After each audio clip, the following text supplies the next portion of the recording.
Течет река бессмертного полка по улицам, проспектам, по стране.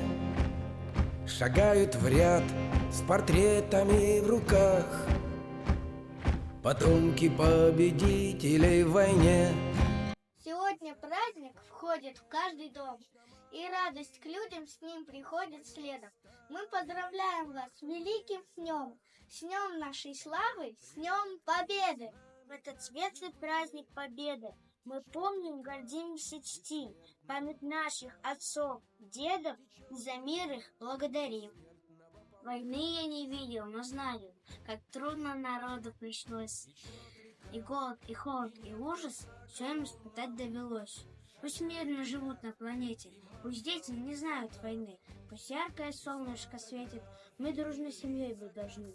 Пусть не будет войны никогда, пусть спокойно спят города, пусть сирена пронзительный вой не звучит над моей головой.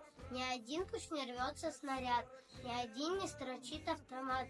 Приглашают пусть наши леса, только птиц и детей голоса. И пусть мирно проходят года, пусть не будет войны никогда. Мы помним сновения войны и обещаем, и голос скорбно склоняем перед теми, кто мертв и кто жив, кто подвиг свой ратный совершил. Жить в мире потомка навек завещал, и жить без раздумия за это дал. Пусть будет мир на всей земле, пусть будет мир всегда, чтоб нам росли для славных дел, для счастья и труда.